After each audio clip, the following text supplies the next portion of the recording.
किसान, जय जवान, जय किसान। कर दो कपास बंद करो, कर दो कपास बंद करो, कर दो कपास बंद करो, बंद करो। છોટાઉદેપુરના માર્કેટયાર્ડ બોડેલી દ્વારા કાળદા તથા વટાવ કાપવા અન્યાય થવા બાબતે જિલ્લા કલેક્ટરને આવેદનપત્ર। બોડેલી માર્કેટયાર્ડમાં કડદા કાપવા તથા વટાવ પ્રથાથી અન્યાય થવા બાબતે આજરોજ જિલ્લા કલેક્ટર કચેરીએ કલેક્ટરને આવેદનપત્ર આપવામાં આવ્યું હતું।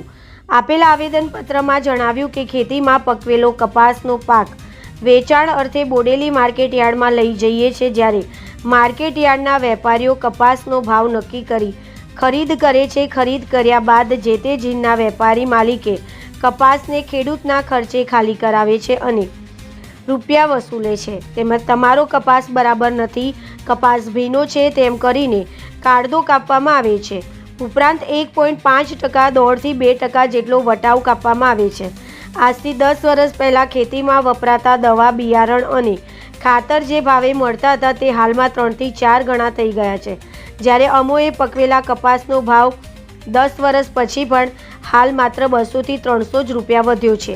તો અમારી વિનંતી છે કે વડાપ્રધાન નરેન્દ્રભાઈ મોદી 2022માં ખેડૂતોની આવક બમણી કરવા માટે જાહેર જનતાની હરાજીના વચન આપ્યું હતું, તેનું પાલન સરકારે આજ દિવસ સુધી કર્યું નથી।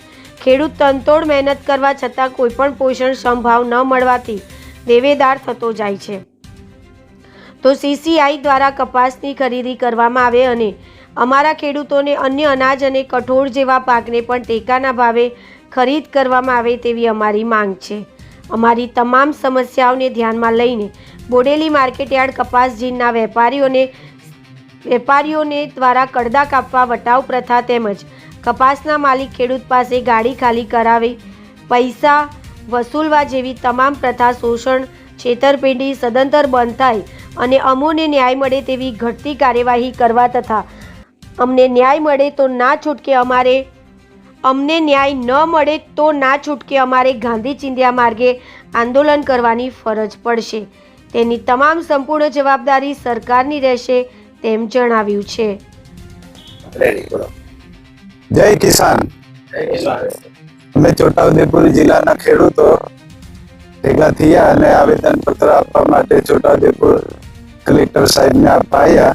અમે એની આગળ બોડેલી APMC માર્કેટમાં 9/12/25ના રોજ લેખિત અને મૌખિક વાત કરી હતી। વટાવ અને કડદો બંધ કરો એના માટે, પણ અત્યાર સુધી કોઈ ડિસિઝન લીધું તેમ નથી।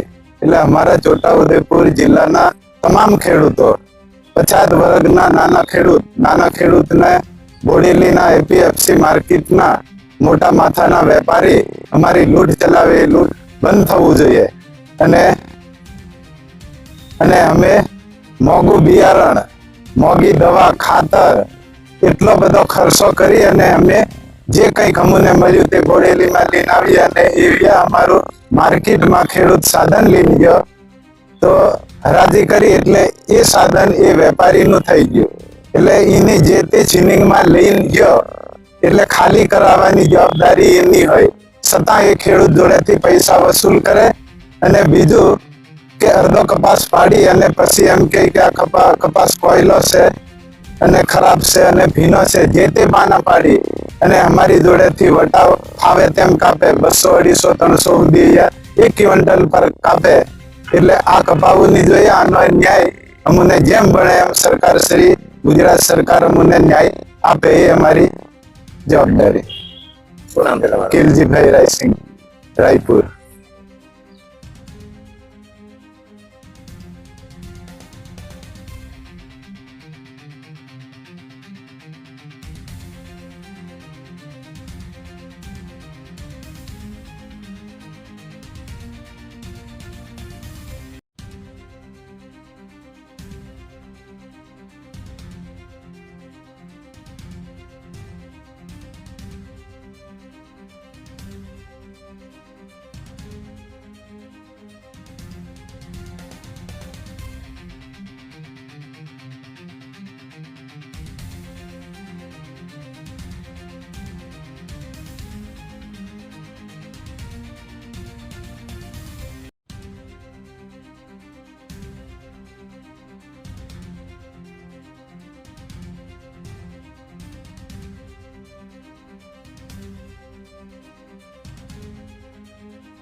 મોકલો છો.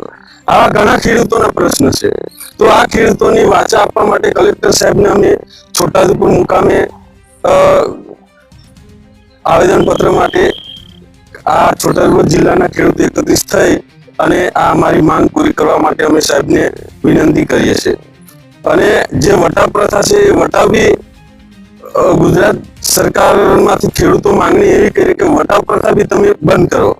તો બોડેલીમાં વટાવ પ્રથા જે 2 વર્ષથી ચાલુ છે, 2 વર્ષથી આ માંગણી છે. તો આ વટાવ પ્રથા બંધ કેમ નહીં થતી? એ થવું જોઈએ એવી અમારી ખેડૂતોની માંગ છે. કોલજા જયેશભાઈ વચ્છલભાઈ પાનવડ. જય કિસાન જય જવાન, જય જવાન જય કિસાન. અમે બધા અહીંયા છોટાઉદેપુર જિલ્લાના કિસાન ભાઈઓ ભેગા થઈને આવ્યા છે. જે વટાવ પ્રથા બંધ કરવા માટે અત્યાર સુધી ઘણા બધા મુદ્દા લઈને અમે બોડેલી યાર્ડમાં પહોંચ્યા છે, છતાં બંધ કરવામાં નથી આવ્યું.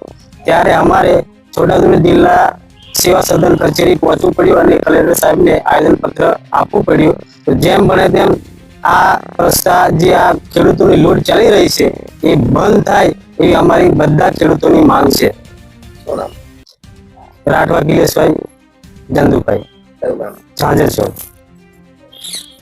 રેડી બોલો. આજરોજ તારીખ 29/12/2026ના રોજ કલેક્ટર કચેરીની અંદર ખેડૂતોની માંગો પૂરી કરવા માટે આ દરેક ગામના આગેવાનો ખેડૂતો બધા ભેગા થયેલા છે. તો જે બોડેલી એસએમસીમાં જે કપાસ ખરીદી માટે લઈ જાય તો કડદા પ્રથા, વટાવ પ્રથા અને વ્યાજ વજન ઓછું અને ખેડૂતોને કપાસનો નીચી ગુણવત્તાનો કપાસ કરીને વેપારીઓ એને લૂંટી લે છે. તે પ્રથા એ બંધ થવા જોઈએ એવી અમારી માંગ છે. શું નામ છે તમારું? ગોવિંદભાઈ નૂરજીભાઈ અસાર, રાઠવા. જય જવાન જય કિસાન. અમે છોટાઉદેપુરના પૂર્વ પટ્ટીના તમામ ખેડૂતો થઈને જિલ્લા સેવા સદનમાં આવેદનપત્ર આપ્યો છે. આમાં અમારે ખેડૂતને ઘણો બધો કપાસનો પાક બોડેલી માર્કેટમાં વેચવા જઈએ ત્યારે અન્યાય થાય છે. એ બાબતે અમે આવેદનપત્ર આવ્યા છે. તો કલેક્ટર સાહેબ શ્રીને મારી નમ્ર વિનંતી કે જલ્દી ને જલ્દી અમારો આ ન્યાય ખેડૂતોને મળવો જોઈએ. કમલેશભાઈ ચીખલી.